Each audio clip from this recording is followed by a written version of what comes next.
बृहस्पति को सभी देवताओं के गुरु या शिक्षक के रूप में जाना जाता है, इसीलिए उन्हें देवगुरु भी कहा जाता है।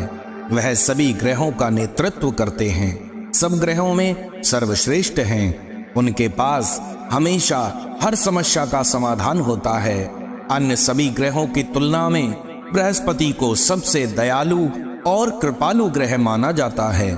उनके दयालु स्वभाव की सभी ने प्रशंसा की है और उनके हंसमुख व्यक्तित्व के कारण उन्हें हर मनोकामना पूरी करने वाला माना जाता है।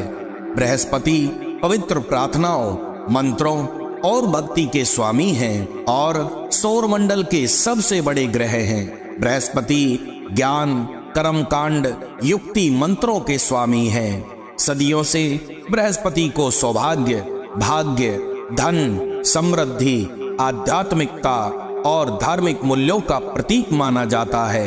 इस ग्रह की पूजा करने से जातक को सभी प्रकार की समृद्धि और खुशी प्राप्त होती है। बृहस्पति स्वभाव से बेहद नम्र है, इसी कारण वह परिवार में खुशियां लाते हैं। वैदिक शास्त्रों के अनुसार ऐसा माना जाता है कि भगवान बृहस्पति का जन्म ब्रह्मांड के पहले प्रकाश से हुआ था। बृहस्पति धनु और मीन राशि के स्वामी है। उनका मंगल, सूर्य और चंद्रमा से भी संबंध है, क्योंकि वह सभी ग्रहों और देवताओं के गुरु है। पद के क्रम में उनका स्थान बहुत ऊंचा है, इसलिए वह ज्ञान, धैर्य, शांति और सुख के अग्रदूत है। ऐसा माना जाता है कि यदि गुरु ग्रह किसी व्यक्ति विशेष के प्रति दयालु है तो वह व्यक्ति अपने जीवन में बहुत प्रसिद्धि और लोकप्रियता हासिल करता ही है। जो लोग नया व्यापार उद्यम शुरू करने की सोच रहे हैं, उनके लिए देवगुरु बृहस्पति का यह मंत्र बहुत फायदेमंद है। गुरु बृहस्पति सभी देवताओं के शिक्षक हैं, उन्हें ब्रह्मांड का सारा ज्ञान है। अगर आप इस मंत्र के साथ नई परियोजनाएं शुरू करते हैं तो सौभाग्य सुनिश्चित होगा। सभी भगवानों के गुरु माने जाने वाले बृहस्पति सभी कानूनों के लिए जिम्मेदार हैं, फिर चाहे वह मानव निर्मित कानून हो या भगवान द्वारा बनाए गए कानून। सभी न्यायिक स्थितियों को उनके पास ही लाया जाता है।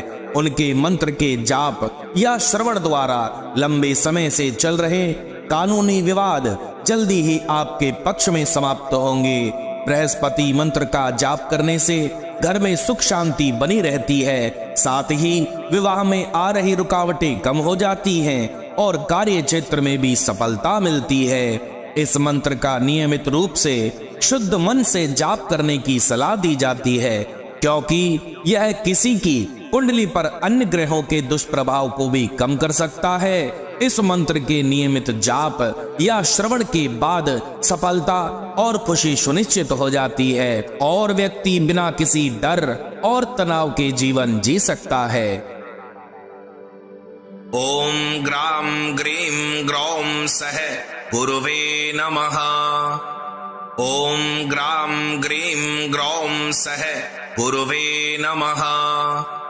ओम ग्राम ग्रीम ग्रौम सह गुरुवे नमः। ओम ग्राम ग्रीम ग्रौम सह गुरुवे नमः। ओम ग्राम ग्रीम ग्रौम सह गुरुवे नमः। ओम ग्राम ग्रीम ग्रौम सह गुरुवे नमः।